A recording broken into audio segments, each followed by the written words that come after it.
अब तो दैत्यों ने आकर के पुनः फिर मीटिंग करी, कोई उपाय करो। दैत्यों के गुरु हैं शुक्राचार्य जी महाराज। शुक्राचार्य जी महाराज ने एक ऐसी बूटी बनाई, ऐसी बूटी बनाई, सबको पिलाई। पुनः फिर आकर के आज युद्ध शुभारंभ हो गया। फिर पुनः आकर के देवताओं को पराजय मिल गई, दैत्यों को फिर से विजय प्राप्त हो गई। अब तो देवता और दैत्य जो है ना, इन दोनों की मैयाएं अलग हैं। एक का नाम दिति है, एक का नाम अदिति है। जैसे ही अदिति आई, देवताओं की मैया अपने पतिदेव कश्यप जी के पास में आई। इन्होंने कहा भगवान हमारे पुत्र तो आज दर दर की भीख मांग रहे हैं, दर दर भटक रहे हैं, कोई उपाय हो तो बताओ। इन्होंने कहा देवी तुम एक काम करो। बोले क्या? तुम पुत्र सुख चाहती हो? बोले हाँ, अगर कहीं आप पुत्र सुख चाहती हो तो एक उपाय है। बोले क्या उपाय है? तुम जाओ एक व्रत करो, एक उपवास करो, एक व्रत करना है तुम्हारे लिए। बोले कौन सा व्रत करना है? बोले उस व्रत का नाम है पयोव्रत। आप पयोव्रत को करिए। बोले पयोव्रत को करने से क्या होगा? बोले जो पयोव्रत को करता है ना, कहते हैं उसे संतान सुख प्राप्त होता है। बोले भगवान ये पयोव्रत को कैसे किया जाए? तो इन्होंने कहा इस पयोव्रत को करने का एक तरीका है, एक नियम है। बोले इसको फाल्गुन के महीने में किया जाता है, शुक्ल पक्ष में किया जाता है, द्वादशी के दिन किया जाता है।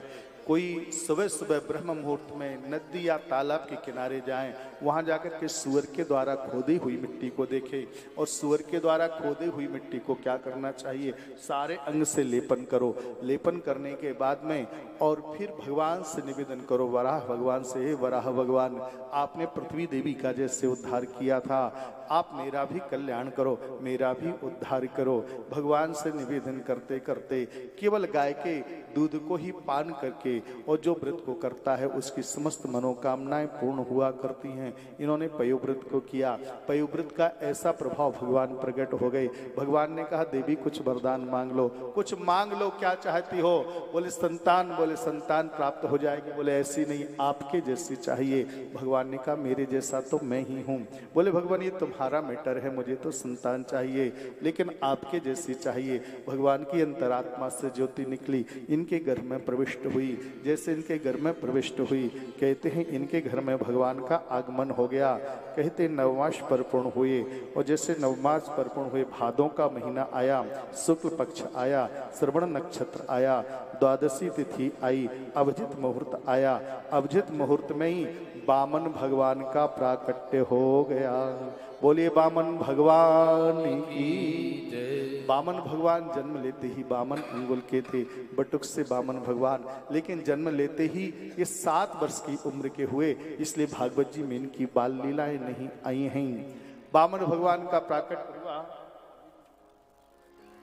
वामन भगवान का जैसे प्राकट हुआ, वामन भगवान जी आए, आकर के कहा एक काम करो, इनका यज्ञोपवीत संस्कार करवाओ। यज्ञोपवीत संस्कार किया जाता है। तो यज्ञोपवीत संस्कार करते समय क्या होता है, उस समय फिर भिक्षावृत्ति के लिए जाना पड़ता है।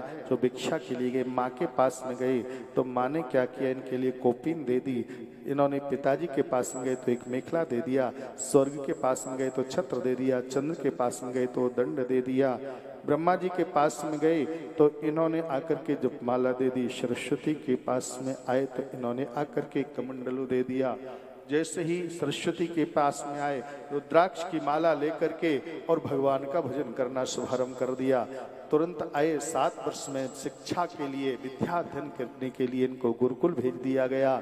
गुरुकुल में गए, उस जमाने की बात है जब गुरुकुल का खर्चा केवल भिक्षावृत्ति से ही चलता था। एक दिन नंबर आया वामन भगवान का, बेटा तुम जाओ भिक्षावृत्ति करके लेके आओ। भिक्षावृत्ति करने के लिए गए, 2, 4, 6, 10 मुट्ठी चावल मिले। बोले बेटा इतने बड़े विद्यालय का काम कैसे चलेगा, भंडारा कैसे होगा, इन सब की उधर पूर्ति कैसे होगी, कोई धनवान लोगों के नगर में जाओ। इन्होंने कहा तब तो ठीक है। तो वामन भगवान आए, वामन भगवान आए, सीधे चलते चलते वहां से नर्मदा जी के किनारे आए, और नर्मदा जी के किनारे आए, नर्मदा जी के किनारे आते आते आते आते होशंगाबाद में पहुंचे। होशंगाबाद में कहते हैं यहाँ पर राजा बलि एक यज्ञ कर रहे थे। तुरंत आए, इन्होंने सोचा राजा बलि के यज्ञ में जाऊंगा, वहीं पर भिक्षावृत्ति करूंगा। चलने लगे, लेकिन नर्मदा जी के किनारे बैठ गए। नर्मदा जी में जल बहुत था, पार कैसे होऊंगा, बैठे बैठे प्रतीक्षा कर रहे थे। कोई नाव तो थी नहीं। एक ब्राह्मण देवता यज्ञ में सम्मिलित होने के लिए जा रहे थे। ब्राह्मण देवता से हाथ जोड़ के बोले बाबा एक काम करो, मोको पार कर दो। आप तो जा ही रहे हो, मुझको भी पल्ली पार जानो है। इन्होंने कहा कोई बात नहीं, आकर के मेरी कंधे पर बैठ जाओ। कंधे पर बैठाला, बैठ करके चलने लगे। मझधार में पहुंचे, जल आया घुटनों तक, कमर तक आया, वक्ष स्थल तक आया, गर्दन तक आया। इनके चरण जल में डूबने लगे। अब जैसे चरण जल में डूबने लगे तो भगवान ने अपने पैरों को बचाने के लिए अपने पैरों को ऊपर किया। जैसे चरणों को ऊपर किया तो जैसे भगवान के तलवे दिखाई दे ब्राह्मण देवता को। ब्राह्मण देवता थोड़े से हस्तरेखा के विशेषज्ञ थे। ब्राह्मण देवता ने हाथ की रेखाएं देख ली, इनके पैरों की रेखाएं पढ़ ली। इनके पैरों की रेखाओं में शंख चक्र गदा और पद्म के चिन्ह बने हुए थे। देख करके समझ गए तो तीन लोक का स्वामी है, थोड़ा सा नाटक करना चाहिए मुझे। ब्राह्मण देवता ने नाटक किया। वामन भगवान से बोले लाला रे अपने राम तो यहीं पर ठहरेंगे, रात्रि भर विश्राम यहीं करेंगे। वामन भगवान ने कहा फिर मेरा क्या होगा? बोले अब तेरा तू जाने, मुझे क्या मतलब, तुझे तो यहीं छोड़ूंगा मैं। वामन भगवान बोले मैं तो डूब ही जाऊंगा फिर। बोले कल डूबते सो आज डूब जाओ, हमें क्या परवाह तुमसे, हमें क्या लेना देना। वामन भगवान बोले तुम्हारे हाथ जोड़ो, तुम्हारे पाम पड़ो, मोको भैया पार कर दो। बोले पार? बोले हाँ। बोले ठीक है कोई बात नहीं, मैं पार तो कर दूंगा, पर मेरी एक शर्त आपको स्वीकार करना पड़ेगी, एक शर्त मेरी मानना पड़ेगी। अच्छा कौन सी शर्त आपको, कौन सी शर्त है तुम्हारी? बोले मेरी एक शर्त है। बोले क्या? वामन भगवान से निवेदन करने लगे। ब्राह्मण देवता बोले ये मौका तो छोड़ना नहीं चाहिए। वामन भगवान के हाथ जोड़े, भगवान ये छोटी सी नदी से हम आपको पार कर देंगे, लेकिन भगवान ये भव सागर से आप हमको पार कर दियो। वामन भगवान ने सोच रहा था मैं ही चलिया हूँ, पर ये तो मुझसे भी जबड़ा छलिया निकला।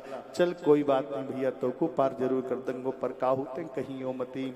भगवान को बिठाया कंधे पर और बड़े भाव से गाते चले जा रहे हैं। दुनिया के लोग कहते हैं पार होगा वही, दुनिया के लोग कहते हैं भगवान जिसको पार करना चाहे वो पार हो सकता है, पर आज तो देखो कितना सुंदर मौका मिला, तो पार करने वाले को भी मैं पार कर रहा हूं। दुनिया के लोग कहते हैं कि पार होगा वही जिसको पकड़ोगे राम, अरे पार होगा वही जिसको पकड़ोगे ना, जिसको छोड़ोगे, जिसको छोड़ोगे, जिसको छोड़ोगे पल भर में डूब जाएगा, जिसको छोड़ोगे पल भर में डूब जाएगा, जिसको छोड़ोगे पल भर में डूब जाएगा, जिसको छोड़ोगे पल भर में डूब जाएगा। पार होगा वही जिसको पकड़ोगे राम, पार होगा वही जिसको पकड़ोगे ना, जिसको छोड़ोगे, जिसको छोड़ोगे, जिसको छोड़ोगे पल भर में डूब जाएगा, जिसको छोड़ोगे पल भर में डूब जाएगा, जिसको छोड़ोगे पल भर में डूब जाएगा, ओ जिसको छोड़ोगे पल भर में डूब जाएगा, जिसको छोड़ोगे पल भर में डूब जाएगा, जिसको छोड़ोगे पल भर में डूब जाएगा।